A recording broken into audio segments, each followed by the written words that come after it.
Welcome everyone to Almost Cancelled. I am Peter, that is Connor, and we are going to talk about The Expanse Season 6 Episode 2. It's called Azure Dragon. So full spoilers for the episode, as always. So kind of as we expected, a lot of this focused on the mission to go to the ship, with some swerves as to what they were expecting. Namely one Bobby Draper making an unannounced appearance. As Always nice. what was it? Mission specialist, I think was the I title. think it was, yes. She had complete command anyway. Yeah, so Bobby comes aboard as a mission specialist. But before we jump into the main part of the episode, though, let's keep the little segment at the start to the start, since they've kind of formatted it this way now. Where that's 2 episodes in a row. We're telling this story on the planet with, I believe, Martian settlers, and the girl runs back home and just continues the story. She has the little injured bird, Allegedly bird. alien bird thing, right? I mean, Yeah. the best we could do. And their parents, it dies on the table before she even finishes asking for them to help it. And it's like, sorry, like our body is different from. You poisoned it. Well, that's a bit harsh. It's a bit harsh, but she does explain that everything on this planet, is very different to what's grown on Earth. So that's why they have to grow their own food, and it's why the animals here can't eat their food, right? And that's essentially what's happened. Is she gave a little bit of her food to the bird thing, and it died. And she feels really bad about this. She's told to stay with her little brother, but she's like, nope, I'm going to go out there and fix this and help the little baby birds. I'm going to bury this corpse. I'm going to give it a proper send off. Very noble intention. Unfortunately, she breaks her little drone, which I assume her parents are not going to be happy about. The little egg drone. Not. It seems expensive. Yeah. And then that fox duck alien. She called it a duck. I'm not saying it looks like a fox. I'm saying it acted like a fox. Does that make sense? Yeah. It was fox behavioral. Yes. The only duck thing that I'll give it is, I guess, the skin, the texture. It looks like a sort of animal that would go into water. That's maybe the one thing I would say. It has like wings-ish as well, right? Like by the sides. They don't look like they're amazing, but I could see it having wings. Yeah. More than one tail as well. I noticed at least 2 tails, maybe 3. Who doesn't need more than one tail? You don't have any tails. Exactly. I could do with more than one. Well, to make up for the fact that you only have one working arm right now. Oh man, if I could use tails as a replacement. Oh. So, yeah. So the end of this is a little bit darkly funny. Obviously not for the girl's perspective, but you can sort of see that this creature is going to like steal the corpse, right? Like he's thinking, oh, that's my lunch. I'm going to eat that bird. So it's kind of cute the way it sneaks up and takes it. Honestly, I thought I thought this last episode too. I thought, are they teasing that this thing's going to be sinister? Like I was almost expecting, in Jurassic Park, that one dinosaur that Newman is like kind of being friendly with, but then it opens its thing up and it's like scary as shit. I was kind of expecting at that moment to a point. I can see that. This was far more cute though, while still obviously continuing the jeopardy of the girl feeling bad about killing this bird. Yeah, but the creature didn't do anything wrong. No. It saw food and was like, I'm having that. A little sneaky, but that's about it. Yeah. Well, that's about it. So we're continuing this little story here on the. I'm actually kind of fascinated that they're treating this way, and that it's building up, and it's going to obviously have something at the end, or tie into something. I'm kind of excited to see what the girl finds, or I presume maybe some artifact from the ancient civilization or something will be uncovered, or I don't know, like whatever. It could be anything. Could be. It's hard to say, isn't it? There's so little of it in each episode right now that I have no idea how this does anything satisfying by the end. Yeah, but I'm intrigued. You're not intrigued? Oh, I'm intrigued. Okay. I'm just cautious. I'm just okay. We've checked the Connor's intrigue meter. It's Adequate. It's like a 6. Yeah. No. Six on. Intrigued enough that I'll keep watching. Is that a 6? I'm going to stop now. Is that a 6 on the intriguometer? So check back in next time.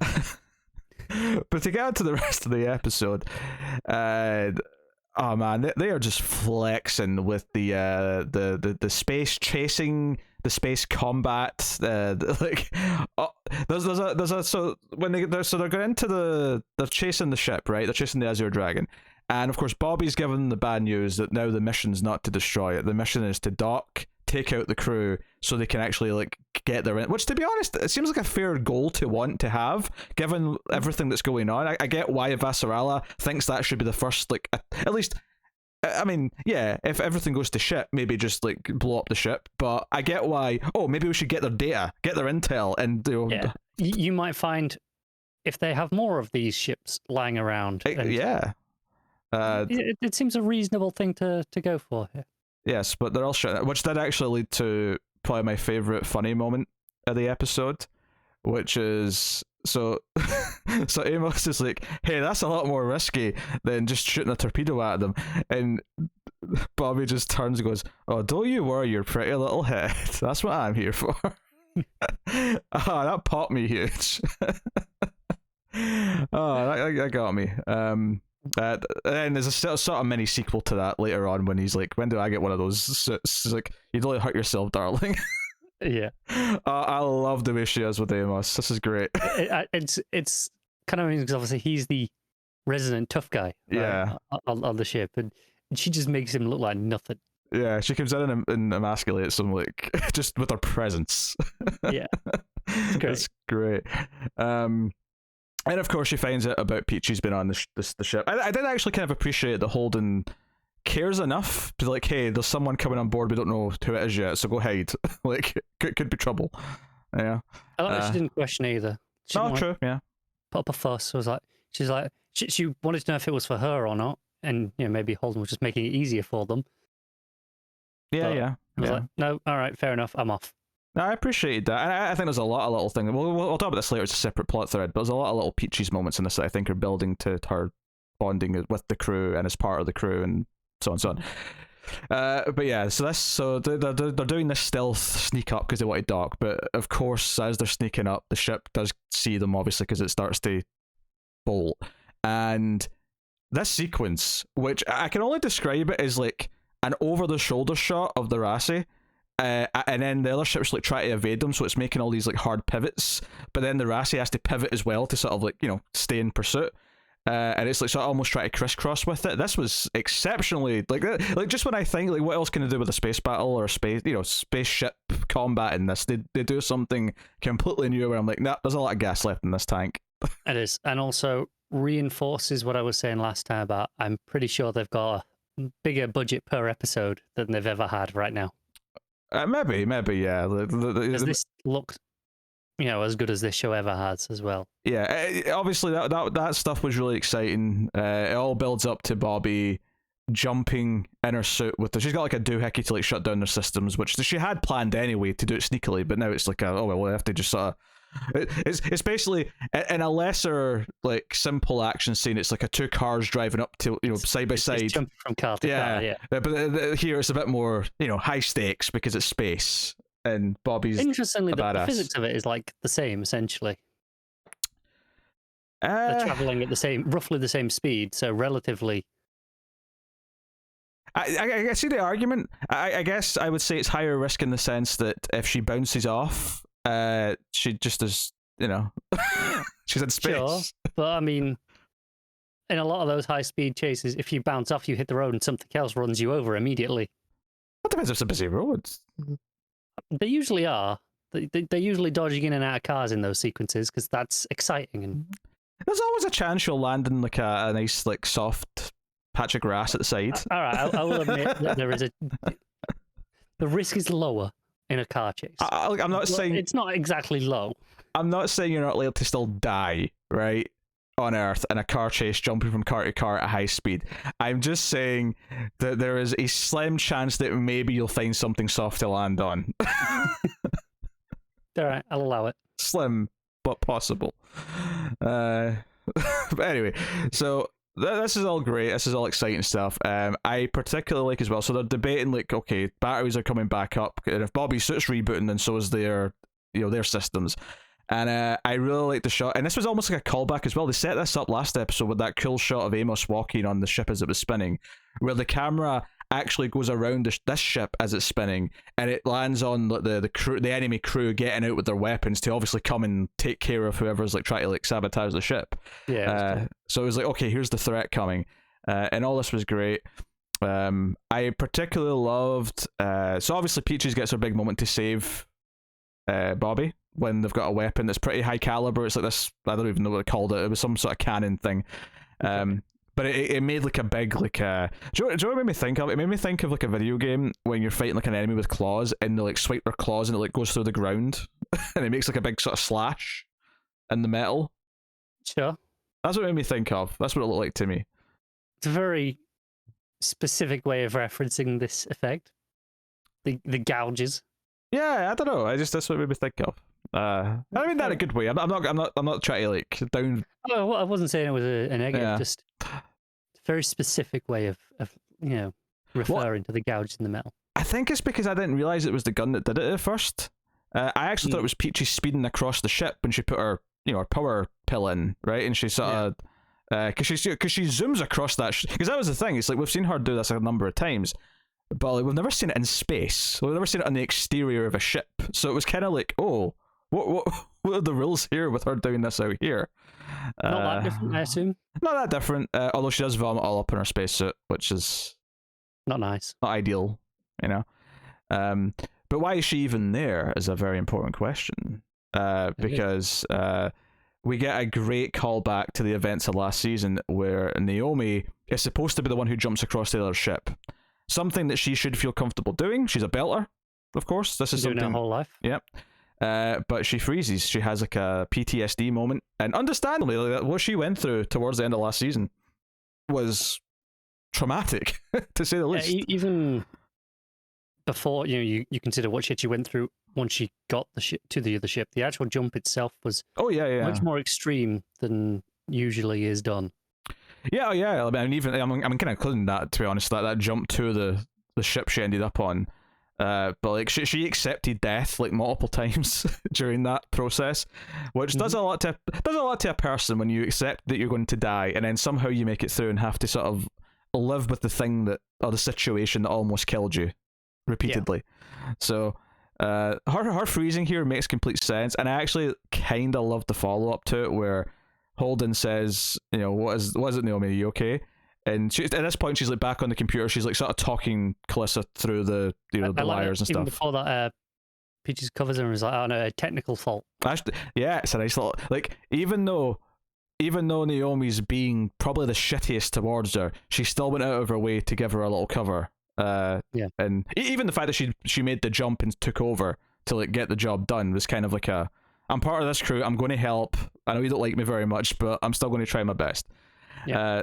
But no, I like that when he asks, "Are you okay?" and she says, "I'm all right. I'm fine." He says something to the effect of, "You're all right, as in you're all right, or you're all right, as in you don't want to talk about it." And she just goes, "The second one." And he just goes, "Okay." And he knows not to push. He knows not to push. Just get on with it. I just want to say the line I think was not ready to talk about it right now. Yeah, sure, okay. Yeah. So I think that, while it's nitpicky, just a distinction between don't want to talk about it and not right now. So the implication clearly being that, okay, we'll talk about it later when you're ready. Yeah. I mean, presumably when not everyone is listening into the conversation. Yeah, regardless of this phrase, I always took it to mean like we will talk about this at some point. It's not like a lockdown thing forever. So no, nice little character details there. It's just a nice little shorthand for the relationship that he is accepting and like, okay, now's not the time to push. Let's just get on with things and we'll on with the job. Yeah. So I appreciated that, and of course they get in and they get the data. It reveals the location of every rock that the Free Navy's got, either in transit or ready to go or whatever. It's a big win. It's a big victory. Which Vassaral has got a big shit-eating grin about next time we see her. As she should. So no, all of the action stuff, it was shot beautifully. The way it spun around the ship, but especially the chase itself, with the way it kept like switching angles, but it stayed on the same shot effectively. So it was kind of like, it was almost like the sort of camera work you'd expect to have when you're following, like say, like a Superman scene of him flying, right? Where he's like sort of like going around buildings and things like that. It was those kind of sharp turns Okay, I see where you're coming But from. it was a little disorientating because obviously it's space, so there's no like right way up. So it's just kind of like you're just the only thing you've got to like judge is the other ship in terms of like your vicinity and your direction. So I think it's interesting you mentioned on there, but I think even going back a little bit, it's still like a car chase. Like the way the shots are to me. You mentioned, like when they jump over, obviously that moment is. But even the way this is shot, I can see this in the car chase as the car comes around the corner. The tight angles, especially if it's a car chase in a city.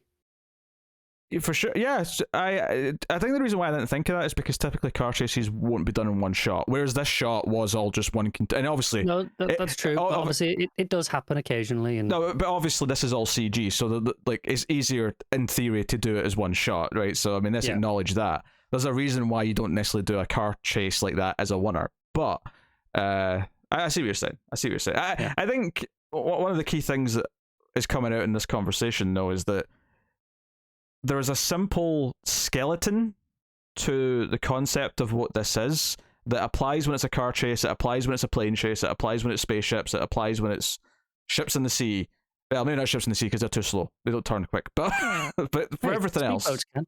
Okay, a speedboat can. I'm thinking like battleships, though. You don't. Sure, but speedboats and jet skis. Okay, fine. I'm pushing the limit of a boat here, I admit, but... Okay, fine. I don't remember camera work like this in the thrilling climax to Police Academy 3 back in training, which did feature a jet ski chase. You need to go and rewatch it. But there was definitely some jet skis in action there.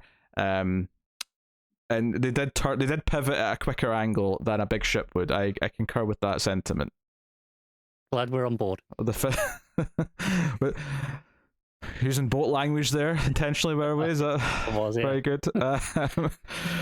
So, but no, I really can't oversell or undersell oversell. I can't oversell or undersell. I want to just sell this right. How spectacular all this felt to watch. Yeah. Yes. No, it was. Like you say, at its core, it's a very simple idea. Like we've learned it to car chases, and you mentioned like Superman scenes. All these things that are in cinema now pretty common, right? Those sorts of sequences. So they can get boring, but this does it expertly, and that's the point. It takes a simple idea and it just does it really well. I think also the idea that with space, obviously there's no other objects, there's no buildings, there's no nothing else. So I love the idea that because it's just this completely, like every direction is equal in a sense. So it is, like I say, the disorientation of like the other ship like the gaming cat and mouse isn't about hiding behind things. It's about just getting to a different angle where they can't see them right away. I'll tell you the one moment as well that it being in space and not having other things around them made it more difficult from not necessarily from a filmmaking perspective, but for them to convey it to us correctly, is the moment where they're saying, you need to get closer.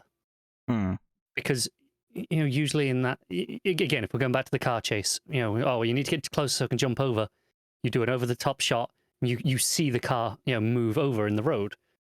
Here, we don't have that same level of reference of perspective between the objects because we haven't got anything else to pit them against. So I think it has a more challenging job. I think that's why it cuts back to the radar a few times during this and shows it getting closer on there. I think that was quite clever of them to use that instead of essentially the overhead shot. It's a tool. It's a tool to be used. Yeah. So, no complaints. Yeah. So, Peaches has a couple of moments here where she helps Naomi, and Naomi doesn't really thank her, doesn't have a moment with her, but the fact that she kind of talks her through the job and doesn't say anything else does actually kind of feel like a step forward for her. Of course, the bigger scene is Holden himself, who comes to speak to her, and he's clearly asking to talk to her alone. Like, hey, Amos, can we talk for a minute? I was like, sure. And then Amos just sits there. It's like, classic Amos. Go on. But this is the thing, he actually grills her out for not communicating what the problem was. Because she didn't say, Naomi's froze, I'm going to jump instead. Because then at least he'd have context for, okay, why this is happening, I can make new decisions based on this. And maybe he'd have told her not to jump. Maybe that's entirely possible. But he says, no, communicate. But it's sort of like, it's a telling off, but it's a... And it felt welcoming because it was like she understood, she sort of expressed that.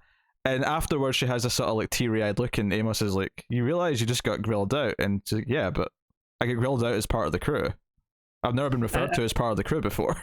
Yeah, that was a big deal for her. Yeah. She's now officially part of the crew, not just on the ship. Yeah, no, I dug that. I dug that. I don't even know if she needed to say it, to be honest. Like, I think, like, just, like, seeing her look kind of happy about being told off like that, I think it conveyed it enough. It was like, oh, she's happy she's getting grilled out just like any of them would. Yeah. Yeah. I think it works because it was the first time that she'd been called a part of the crew. That's why you get away with saying it, I think. Yeah, it's not really even a problem. I'm just thinking that I don't even need it. Like, you could have got the point across without it, I think. But yeah, I mean, it was a funny moment though. I mean, Amos's like, asking her the question was kind of funny. So, there was more to get out of it, which is nice. So yeah, all the space stuff, all the mission stuff was great. Avasarala is dodging Monica for a bit. That's basically her thing until her scene after the mission is successful. And she doesn't even really talk about that. I mean, obviously she's in a good mood because of it, and she alludes to that, but she's not really there to talk about that. And she wants to see Monica, which is a change, because normally she's running away Monica, from. get the hell away from me. You're lucky you're not out there, Locke, to be honest, at this point. You keep badgering me. But threatened to kick her off the ship at one point. But she wants to give her she wants to commission a job. She wants to commission a documentary or a piece of filmmaking, whatever you want to call it, about Earth and about what's happening as a result of these rocks, the disasters that it's causing, the turmoil that people are going through. And Monica reacts by saying, "Oh, you want me to make propaganda?" But Avasarala points out, like, I don't want you to lie. I don't want you to control what you're saying. I just want you to show the truth. Like, show what's happening. Put a face on it. She's like, but also yes.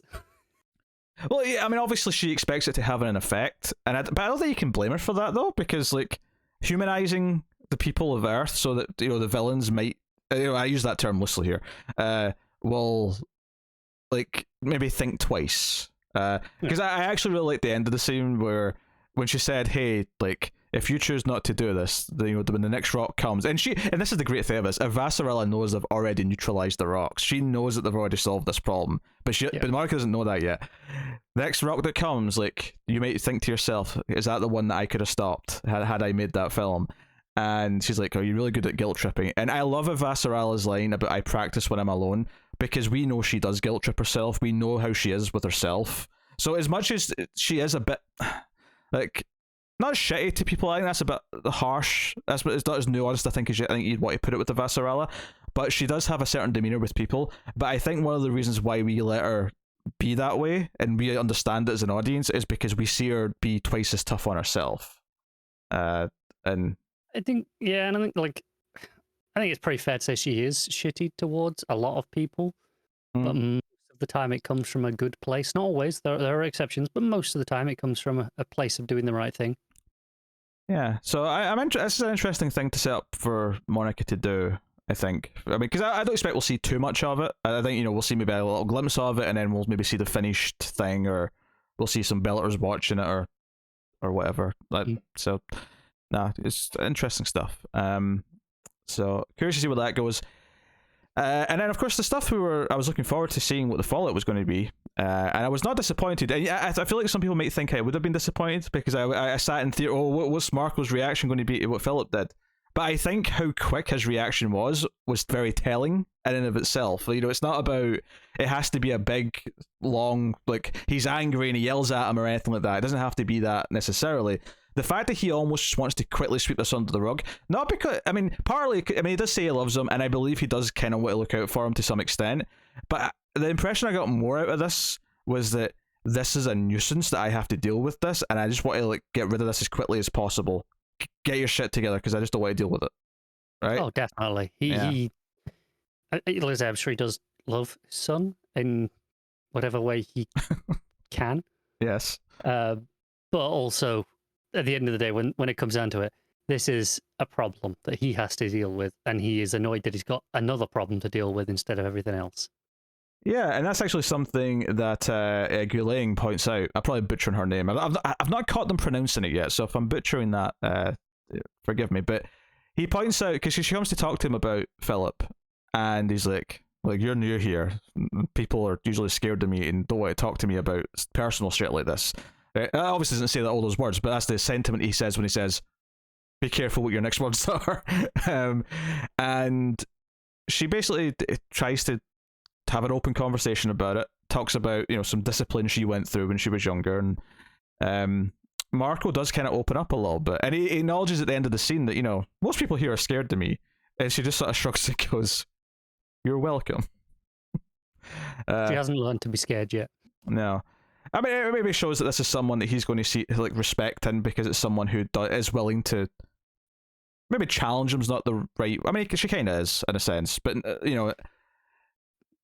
challenging her in the sense of to do the right thing, like to push towards the right decision, not to just be a bootlicker.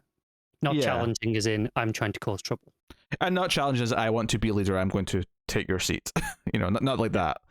Challenging in a way that a second in command, you kind of want to be challenging to the leader to sort of make them the best leader they can be, I guess. Call them out when they're making the wrong decisions.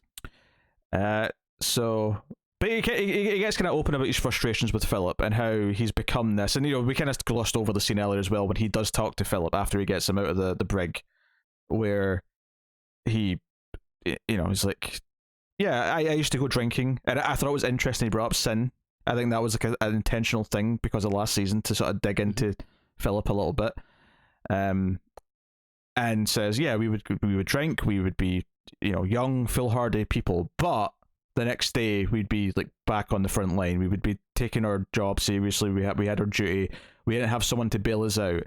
And he calls him like a joke that he's been ever since they came back to series. Like he really rubs it in. And I think what's interesting watching Philip's reaction through this is that he actually does clearly feel guilty about his friend that he killed.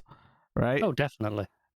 He wants to send his family things, and Ghislaine kind of, because he goes to Ghislaine and say, hey, like, should we not be sending something for his like time that he served to his family? And she's like, well, no. And again, I'm paraphrasing this to sort of make it clear what the intent of the statement is, but the story is that he assaulted a superior officer and you defended yourself, and that's it. There's no story. There's no repercussions. There's no nothing. So we don't owe his family anything. But it would be a gesture, and it's almost like she's actually making a choice, kind of like she was trying to give advice to Marco before. She's trying to do the thing that she thinks will help Philip get through his quote unquote phase, to try and help him develop along a little bit. So interesting. I'm just running through the sequence of events in my head, and I think that story is technically correct. No, it is technically correct in the sense that Philip misses his punch. Yeah, and he then touch him, and then he hits him. But that's why he feels guilty though, because he knows it's a technicality. He knows that he's still in the wrong. Well, that's the beauty of this, is that technically it's true, but it's bullshit. Oh, absolutely. Yeah. I'm just like, in terms of if you're gonna sell a story, like this is the line. It's basically the truth. Is it essentially? It's a highly contextual truth. Yes, which is a lot less of a lie than a lot of stories and cover-ups. That's true.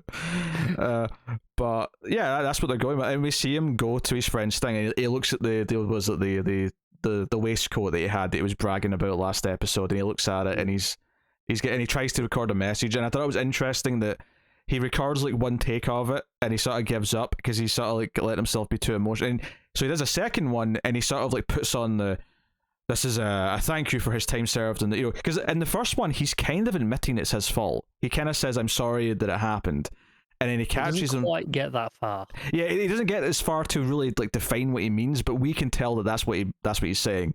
Yeah. But then he sort of does a retake, and it's no. I was an honor serving with your son, and this is for his time in the fleet. He died serving, which he's also leaving out the part here, which he was killed because he assaulted a superior officer.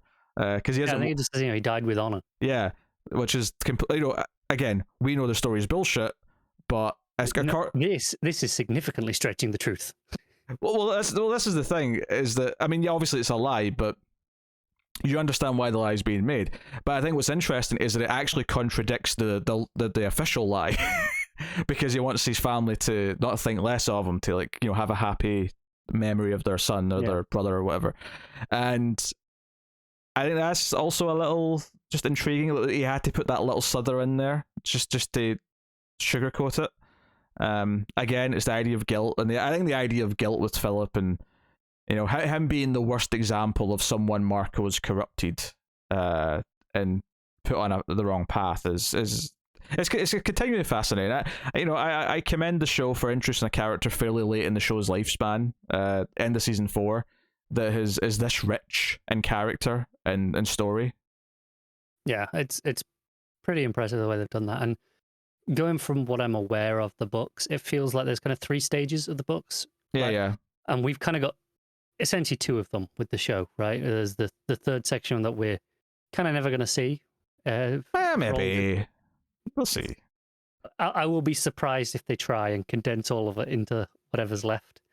Maybe somewhere down the line there's more, but a second show called still expanding. The Expanse.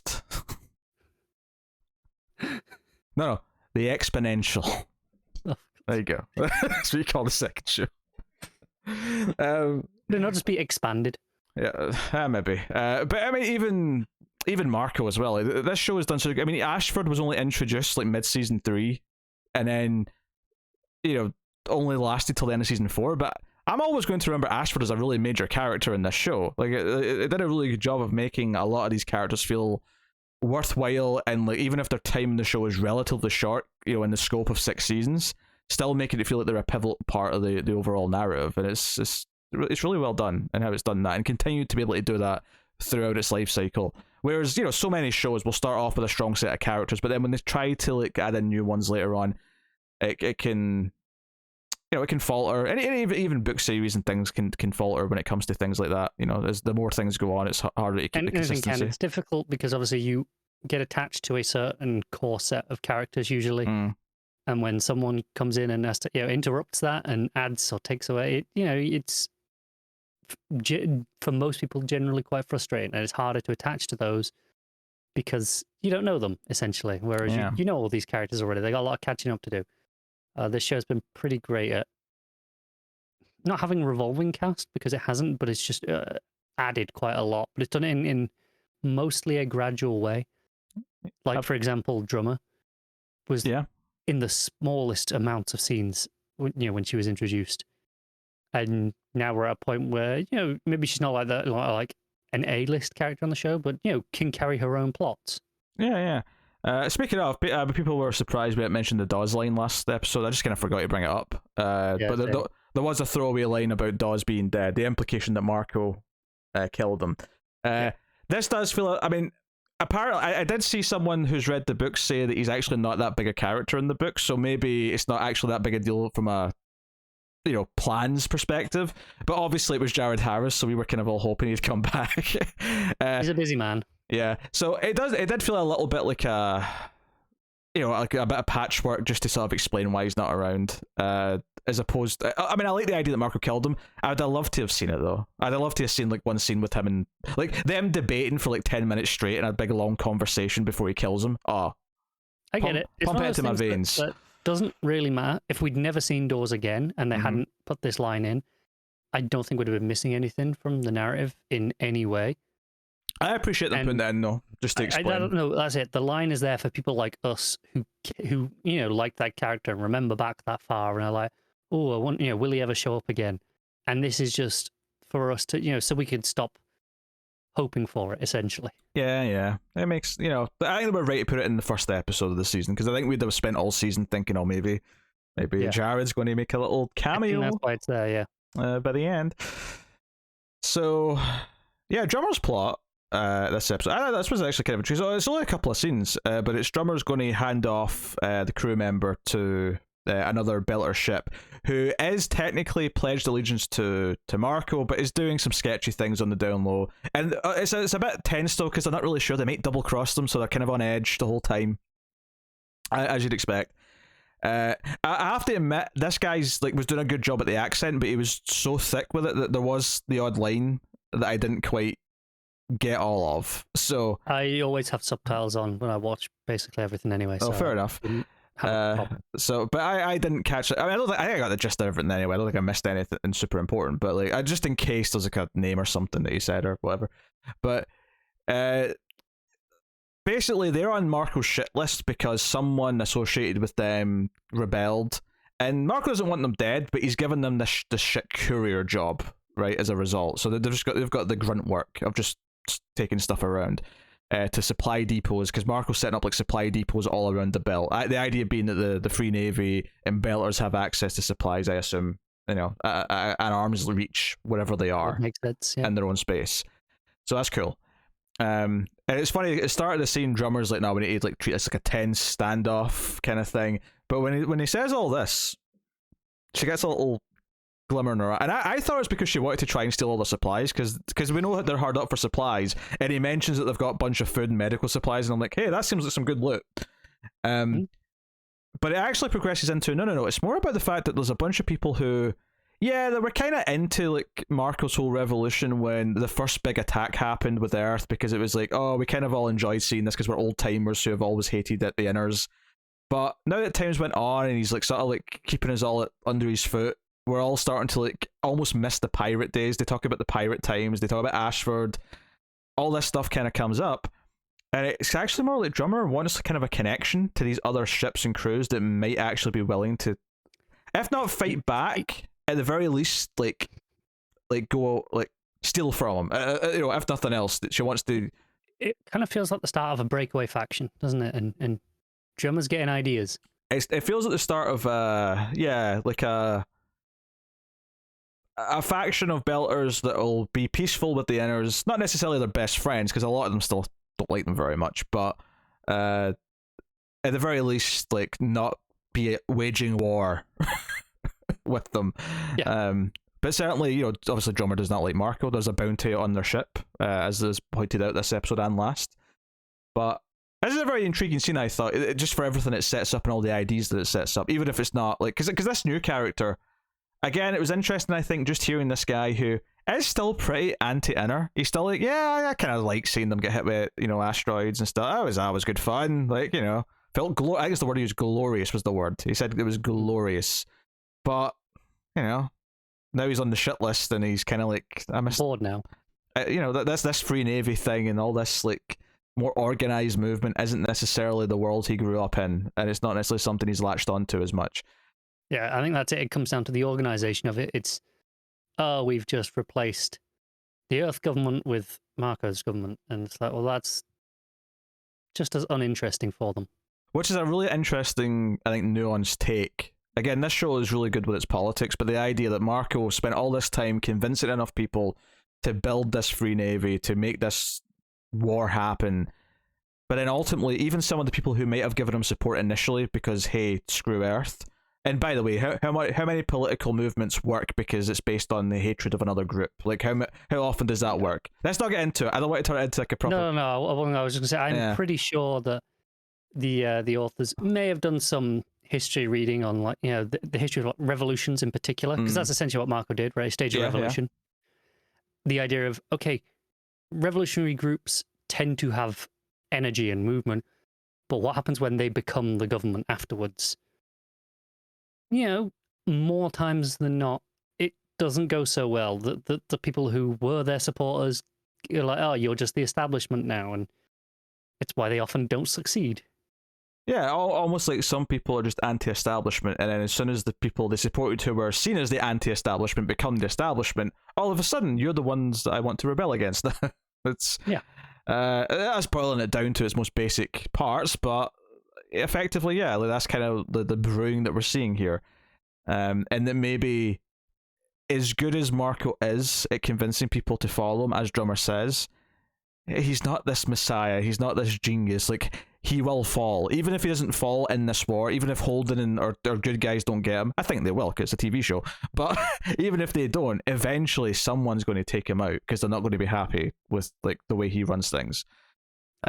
So it's all really exciting stuff, and this is a great bit of just Belter mythology and politics coming into play here with a character who isn't necessarily that likable, but he's interesting because he represents this very particular viewpoint, of Right. still being aligned kind of with the villains, but actually also not being aligned with the villains.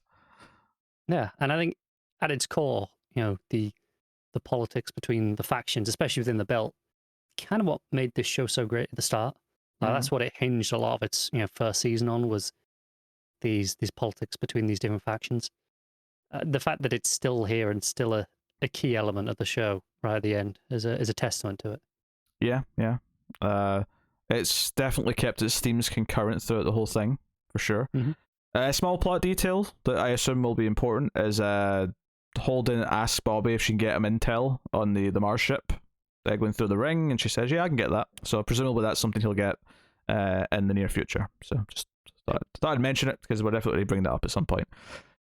So she has mentioned a few ships went missing, actually, and they just assumed that they, I think people just have assumed that they probably deflected to the belt.